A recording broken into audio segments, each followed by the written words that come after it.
All right, everybody. This is Big Bear again. This is a kickoff to our brand new podcast series. We call it Hive-Talking. Yes, and I was making a disco reference because I got our boy Yappy over on the Beehooligan side. And trust me when I say it gets into your head. Yappy and his disco just messes with you.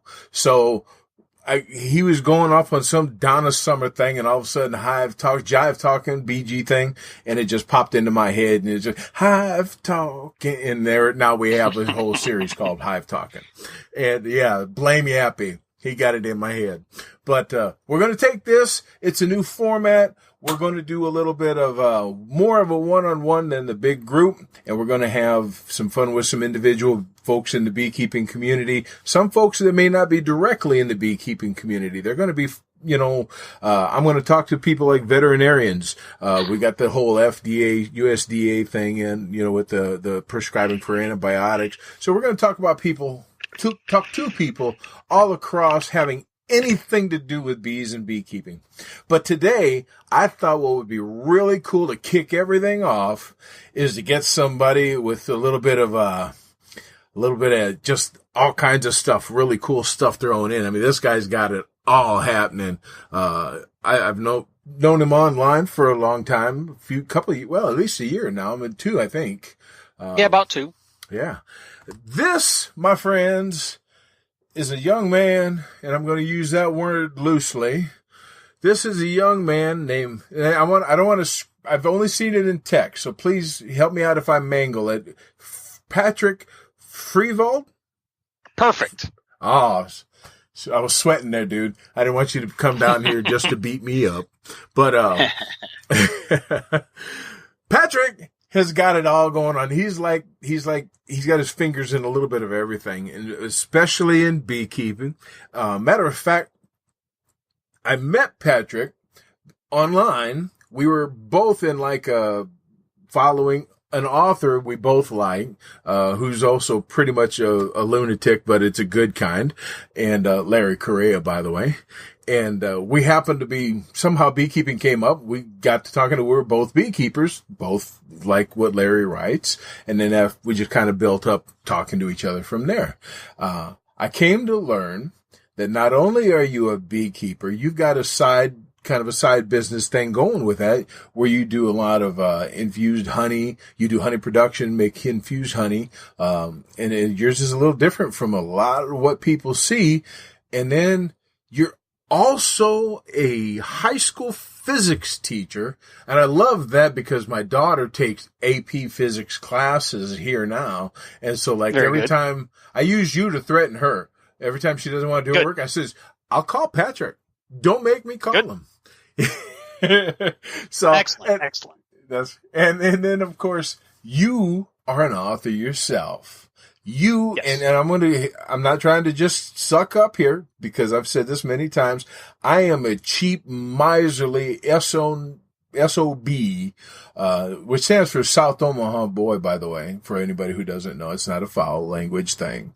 But, I don't buy books if I can get them free from the library, especially if I'm not all that hot on them. They're good, but you know what I'm saying? Get them free. But I had to buy the whole Jade God series. I love that. Matt Rowley, very good. And we'll get into some of that as we go. But the first question that comes up, everybody always asks, and I bet you wherever you're going, people know you're a beekeeper. You've heard this a million times, and we're going to get it so everybody listening can hear it. And from now on, you can tell people, just go over here and listen to this, and you hear the answer. We're going to ask, Patrick, how did you get into beekeeping?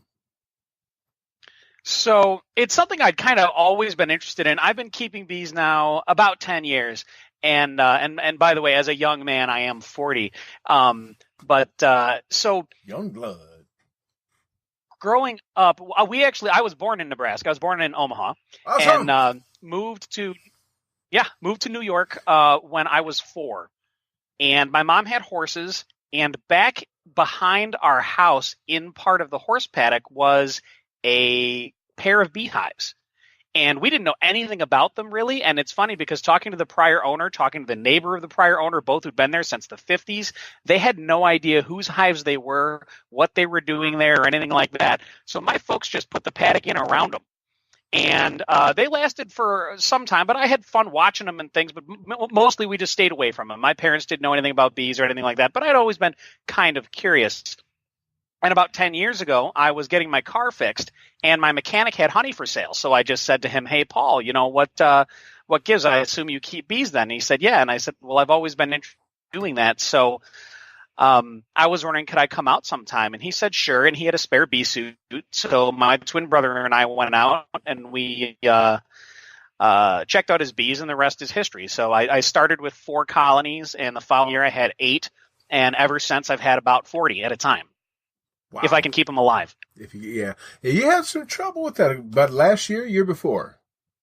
Both this past winter and the winter before. So I have a big order of nukes coming in next week. I lost all but 1 this winter, and I lost all of them. I lost 40 out of 40 the winter before. That is no fun. No fun. Nope. I remember you had some friends of yours online that was did like a GoFundMe thing trying to help you out recover from that. Yeah, it was very nice of them. It was a little embarrassing. I didn't really need it, and I didn't ask for it, but it was very kind of them to do so. And I can't say it wasn't helpful, but it was very nice of them. Yeah. Well, I think it's cool that because there's that many people who are becoming more aware and concerned, so that even though they're not beekeepers or even inclined to be a beekeeper, when they know one like you or me or many of us out there, they want to take such kind of action. I think just any way they can support is an awesome thing when we can get people to be involved. Yeah, so absolutely. I thought that was really cool when I saw that happen. That's that ultimate attaboy, Yeah, that was a very, very nice aspect to it. Is there were a bunch of people, some of whom were complete strangers, who were like, "Oh man, these bees need some help," and so off we went. So it was good. It allowed me to buy a bunch of nukes and help recover, and at least have an operation this past year. So excellent. That was good. And that's going to take me to the next part, because lots of beekeepers I know, they just bottle and, they extract it, they bottle it, and it's whatever they get out of their hives. Some of them go for the specific crop, like if they get blueberry honey, or they'll infuse it with a mint or something else to get a more stronger flavor of something. But you went about flavored honey a little bit different. It's because yours is infused, if I recall, right? Yes, okay. That's right. But you didn't just use, like the regular old standby blueberry and orange and all that. You went with peppers. Now, what put the idea in your head? Like, I think this is a good idea. Let's make people sweat when they eat honey. All right. So I've always loved spicy food. And when I first got married, my wife didn't think she liked spicy food, but one of the things that she started to like more and more was that combination of sweet and hot, like you might get with Americanized Chinese food, like General Tso chicken or orange chicken or something like that. Right. And so I started looking at that and saying, I like sweet and hot. It's a great combination. It's very popular. And I grow a lot of my own hot peppers. I'm keeping bees.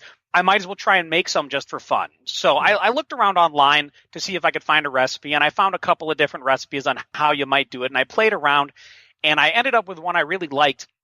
And so I just I ended up making a gallon of it. And what am I going to do with a gallon of hot honey?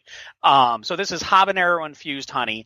And so what I did, I was going to a writers' convention down in New Orleans, or Nolans, or however you may pronounce that.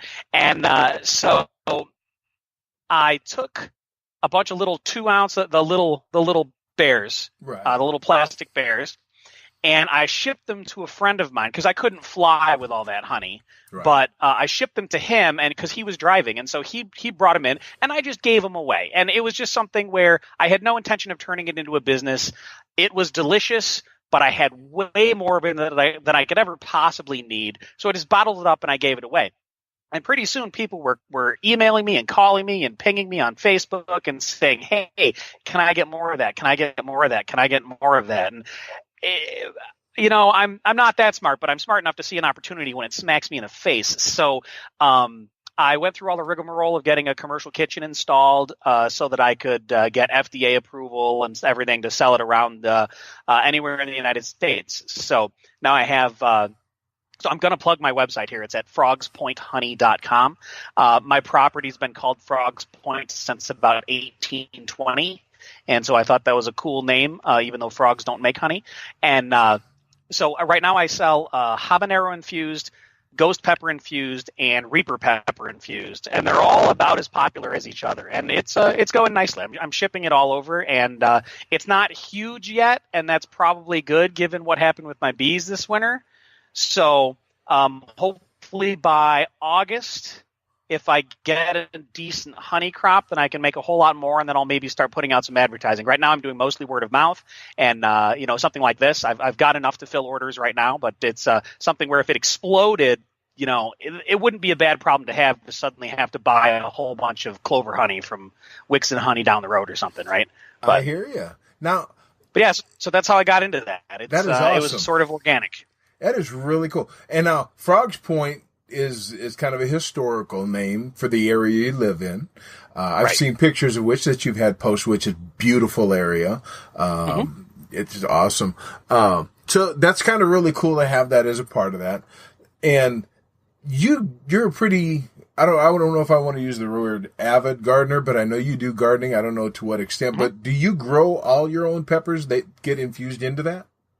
Right. Yes. As of right now, I grow all of my own peppers. It'll be a matter of demand. If I have, if demand starts to really, really pick up. So right now, everything is my honey, my peppers, and awesome. My intent is to keep it that way for now.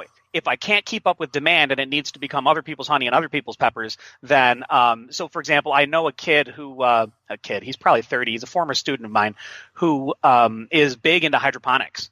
And really big into it. So he installs hydroponic systems as a business. Right. And so if it comes down to it, I would rather grow my own than buy them from somewhere else. And he said, well, he's a big chili head too. And he said, well, I might grow a whole ton of peppers too. And if so, maybe you can just take some of mine. I'm like, well, free's a good price, but for now it's all mine. The intent in the future is to keep it all mine, but we'll have to see. It's right. A matter of supply. If I can get enough honey to fulfill orders, then I won't be buying any honey. It'll all be coming from my bees. If we get a weird year, like my very first year keeping bees, it rained at least 60 days in a row for 5 minutes or more. And the honey we got that year it's hard to even explain it. It was almost black, like blacker than buckwheat honey. Wow. And if I'd have given you a taste and asked you to tell me what it was, you wouldn't have even called it honey. It had kind of a molassesy consistency, and it tasted like a raisin cream sauce with a kind of off-putting aftertaste. To this day, I have no idea what it is. But if I ended up – and I sold it well. I was like, hey, this is unique. You should try this out. And I sold it like crazy. It was great. That's the fun of small batch honey, right? Yep. But – at the same time, when you start to get into something like this and you're trying to develop a product and sell it all over the place, people want the same thing every time. And so I planted about an acre of Durana clover across the road from my house, which it's mostly known for deer food. That's mostly what people plant it for. But it's a great crop because after it flowers and it goes to seed, if you mow it, it'll bloom again in another week. Awesome. And you can keep it blooming all summer long. It'll start blooming, around typical clover time, which is May-ish around here, and it'll bloom straight through September every couple of weeks if you just mow it about 6 inches high every time after it seeds out. So that's if I can crank out a lot of clover honey that way, it'll be a good way to go. That is awesome. See that is always cool. I love to hear people coming up, just things that happen, and then you put 2 and 2 together, doing my old South High math, and bam, magic happens on some of the simplest things sometimes, and it's really cool when that happens. So you got the honey, you're a physics teacher, you're a robotics, is it instructor or coach? I'm a coach. Or how do you do that? Yeah, so the program that I run is one of many, many FIRST robotics teams. And FIRST is the Foundation for Inspiration and Recognition in Science and Technology. And they're a big organization. They've got I think it's around 5,000 teams now around the world, most of them in the United States. Their world championship is this weekend and next weekend, but it's a big competition robots where you have 6 weeks and 3 days to design a bot with high school kids to play a specific game that's different every year. And then you go into competition, and however many competitions you can afford to get to and go to, you go and compete and you have a good time and you do the best you can. So it's pretty neat stuff. It's if you haven't seen it, you really have to see it to believe it, because most people they don't appreciate the scale and the spectacle. It's like a super intense sporting event. Now, so anyone interested in that is... I'm sorry. No. You're going to ask about BattleBots. I was going to say, you're not talking about that then. You're talking about something smarter. So, you know the question, how do you get into bees, where that's what you always hear. Right. When you talk about competition robotics, the question you always get is, like BattleBots. And no, it's not like BattleBots. That's what I figured. Yeah, a guy I knew when I was living in San Francisco did BattleBots, and let me tell you real quick, I'll go off on a tangent and tell you why I don't do BattleBots, and that's his story. So his name's Ed Haas, and he goes by Steamboat. If you've ever been to San Francisco and you see the great big steamboat that's out on the bay, or if you've ever seen a picture of the Golden Gate Bridge and you see the steamboat, that's his. And he bought it as a piece of junk, and he refurbished the whole thing himself. Wow. So Steamboat also decided to do BattleBots, and he had a little robot called Killer Bee, which was a little wedge-shaped robot that would just drive around and get up underneath other robots and then push them into field hazards. So the field has like hammers crashing down and blades spiking up from the floor and flamethrowers and stuff. So Killer Bee couldn't actually hurt a robot by himself. He could just get underneath you and push you into those hazards. Right. And Killer Bee was pretty successful the first season, but wasn't amazing. So Ed spent an enormous amount of money. He spent like $500,000 getting all of his computer stuff updated, and he switched from aluminum and steel to titanium and all this. That's where a lot of the money goes in, is working on that titanium and buying the tooling and stuff even necessary to do that. And he poured tons of money and tons of time into this. And then the very first game of season 2 was his robot Killer Bee versus Nightmare. It lasted 13 seconds, and Killer Bee was just sliced in half by Nightmare. He put all that effort and all that energy into this robot for 13 seconds of gameplay. My students, we didn't do as well this year as I was hoping to, but you know what we have sitting in my classroom where we can run demos and we can drive it around and show it off to kids? We have a functional robot that hasn't been sliced in half by Nightmare or pulverized by hammers. So it's a very different thing. The game is totally different every year, and that's part of the challenge. You're not just going out there trying to kill each other with them. So, which is fun too, I'm sure. But this brings me to a question. With all the other stuff, the instruction and coaching and everything else. Do you find now? I get my fingers into a lot of everything. I do writing. Most of mine is nonfiction. I write for manuals, text, informational stuff, mostly about beekeeping and all that. But I find myself influenced by my bees, by my beekeeping, in a lot of other things that I do. I'm always finding correlations. I'm always finding examples that you never realize until I'm in the middle of it, because I got my fingers in a lot of stuff. And so I see you got some widely varied interests, but it seems from the front. Do you find that your beekeeping kind of infiltrates into some, any of those? Well, beekeeping definitely comes up in teaching, and teaching comes up in beekeeping. I actually own 2 extra bee suits just so I can, anytime someone's curious and they want to do it, they want to come in the yard and try it for the first time. So I run a writer's retreat at my house every summer.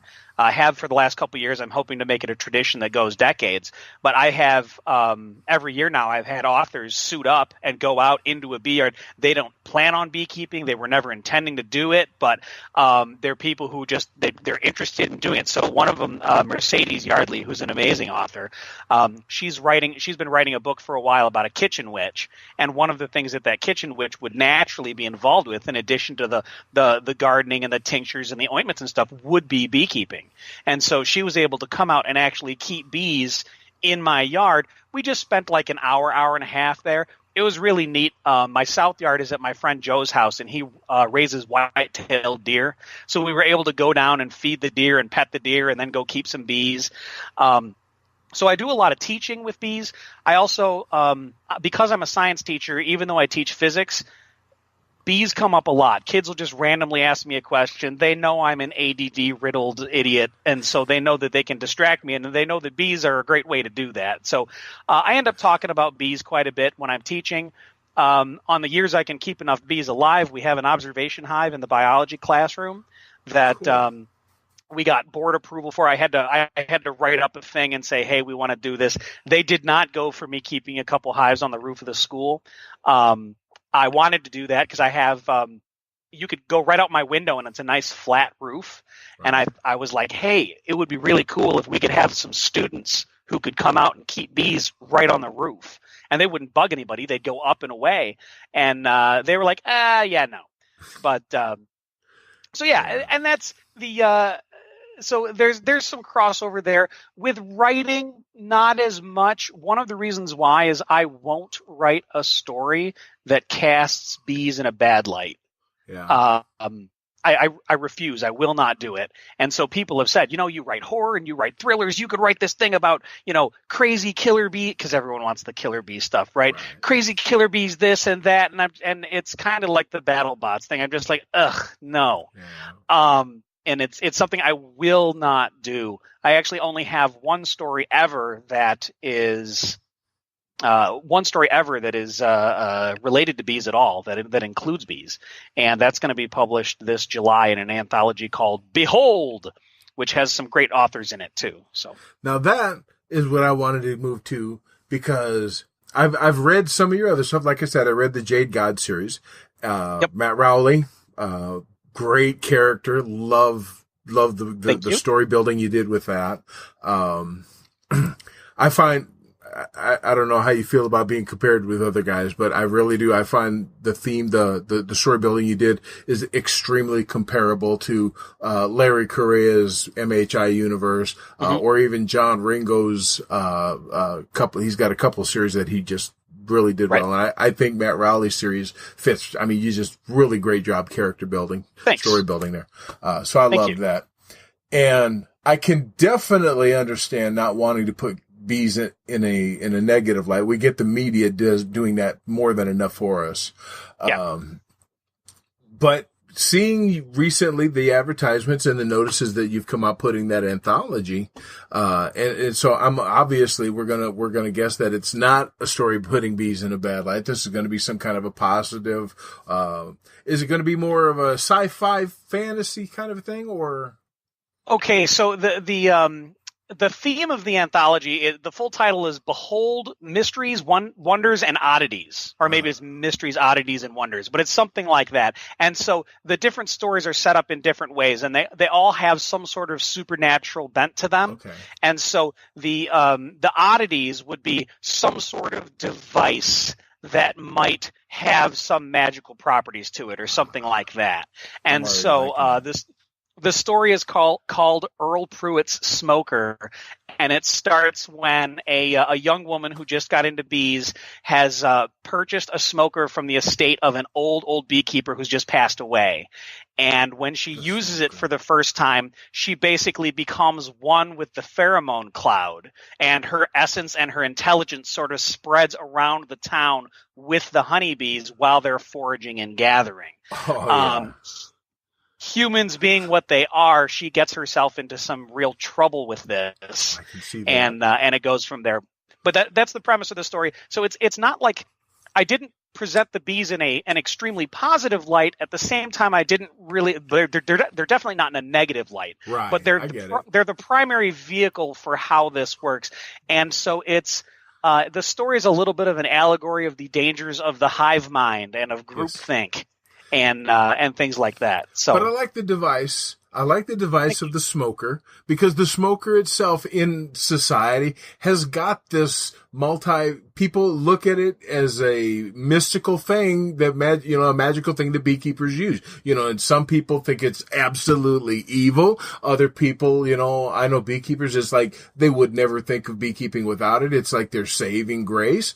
I mean, so it's really just naturally fits into that kind of a perfect device. Yeah, that's great. Yeah, and it's one of those things that people are familiar with, that they are it's something that people are familiar with even if they don't know beekeeping. So in this story, when she goes to this estate sale, she's looking, and there's nukes and there's extractors and there's all sorts of other things that are there that you can buy, and there's hive tools and frame stand, just all this stuff. And I name like 5 or 6 things, and both my beta readers and the editor were like, okay, you need to cut some of this stuff out. It's just nobody knows what any of this stuff is. So well, it's funny because I wanted some of that niche in there. That's kind of the point, right? I'm playing to one of my strengths, but at the same time, it actually doesn't bring enough realism, because when you say frame grabber, right, most people, not only do they not know what a frame grabber is, they don't know what a frame is. True. And so, and this book is really for a very general audience. So it was an interesting process to put some of my beekeeping knowledge in the story, and then at the same time have the people who are reading it who are not beekeepers say, okay, you need to back off here because I don't know enough about this. I can't picture that. Right. And it's not worth it to go into – I go through probably a full paragraph to describe the smoker itself because it's integral to the story. But most of the rest of this stuff, I'm like, okay, I'll tone it down to like 1 or 2 things and then just use a phrase like, and other esoteric necessities of a commercial beekeeper, whatever, something like that. There you go.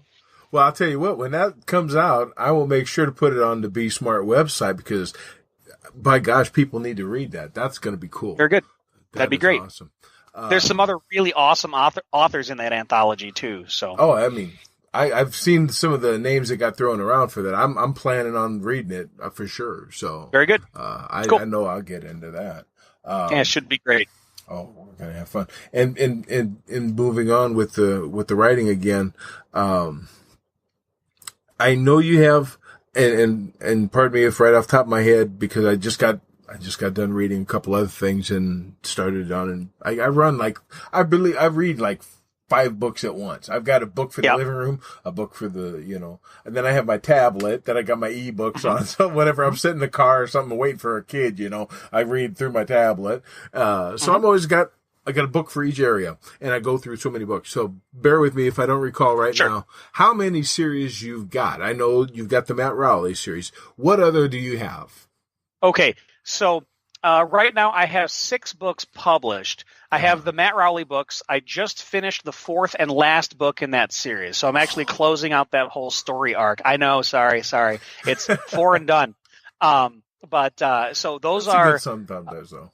So I've written 10 novels and I have 6 published. So that's 4 out of the 10. I have 2 books that are I never intended to write a second one on this, but the first is called Twice Shy, and it's about a high school girl whose controlling mother has forced her to join the emo crowd because their long clothes and heavy makeup and stuff cover up the fact that she's a zombie. And so it's you read that? Okay, very good. So Twice Shy and the sequel Special Dead are the main fan base for those is funny. It's mostly teenage girls who don't realize that it's all satire and I'm making fun of high school. And then the other part of my audience are people who would not find themselves typically reading something like that, who realize it's satire. And so when someone comes up and like, hey, that's hilarious, then that's pretty good. So let's see, that's 6 books there. I wrote a thriller with my twin brother Phil. It's called Blood List, and it's about a serial killer who is trying to save his father's life before he gets caught by the FBI. So his father's in danger, and he's trying to get him out of danger before the FBI. Oh, I think we had a little tech.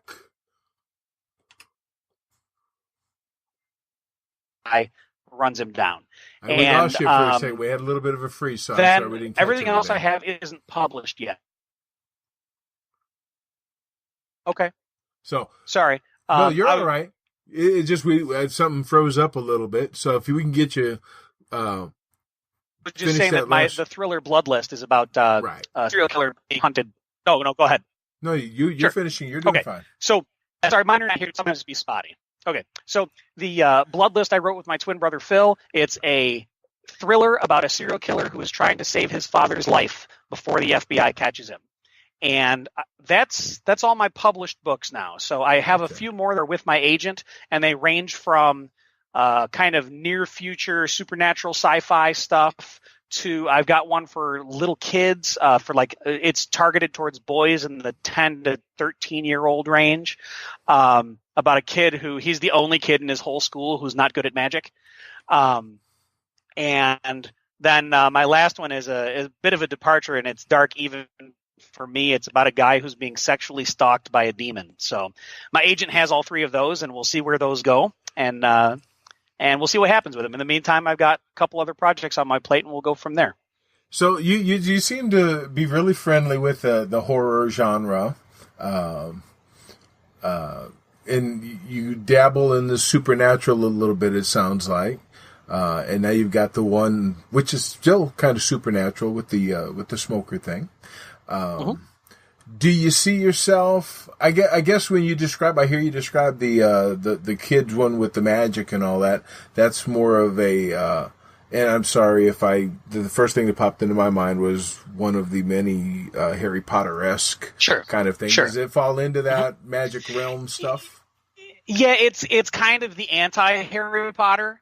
Because Harry Potter's the special kid among the Muggles who he's like super great at magic. And so I kind of did that on purpose where I took this kid and I said, his strengths are that he's smart and that he's compassionate and that he's kind and that he's clever. And so he gets himself into situations and his friends can use magic and the bad guys can use magic. And, there's a troll that gets involved and things like that.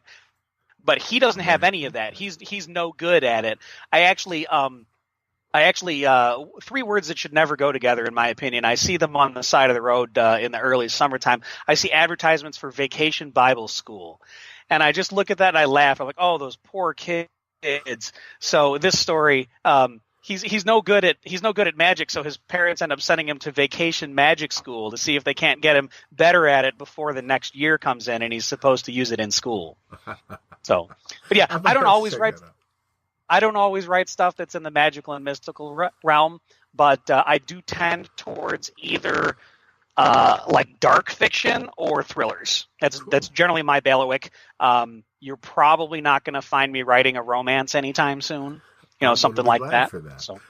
Well, that's cool. And again, I love this because one of the reasons I wanted to do a podcast like this, the Hive-Talking thing, the one-on-ones, is because, like the big group thing, we get to, people kind of tend to, when they hear beekeeper, they really tend to throw us into an agricultural, you're just a kind of a farmer and really box us in. And I think being a beekeeping coach myself, I get to the experience of seeing people from all kinds of backgrounds and the stories that they have, and I'm like, I want to share those experiences to show people there are so many stories out there that you would never imagine. I don't know if you can see that. I've got that one. Yeah. I was the president of the Ontario Finger Lakes Beekeepers Association for 2 years, and I was the vice president for a couple of years as well. And that program was founded by a lawyer named Sam Hall. And if you do anything with bees on the East Coast, you probably know Sam. He's in his 80s. He's been keeping bees his entire life, and he just knows everybody. He's been to Epimondia. He's been all over the place. And around here, if you talk to a beekeeper and they don't know Sam, you're like, what rock have you been living under? But Sam he's not a farmer. He's a lawyer. We have, in that group, it's a very vibrant group. We typically have around 100 members at any given time, and they range all over the map. For a while, our vice president was a dentist. We have engineers, and yes, we do have farmers. We have people who primarily do farming type things, but we also have people who range from having 2 or 3 hives to having 200 or 300 hives who are, and that's starting to get into a lot of work right there. Yes, it is. But these are people who have other professional jobs. I mean, the current president runs the PC and wireless store in the city of Canandaigua. I mean, he's one of the co-owners, and he manages that store. So he's primarily a tech support guy, and yet at the same time, he and his wife have a pretty large beekeeping operation. They're getting into maple syrup and things like that.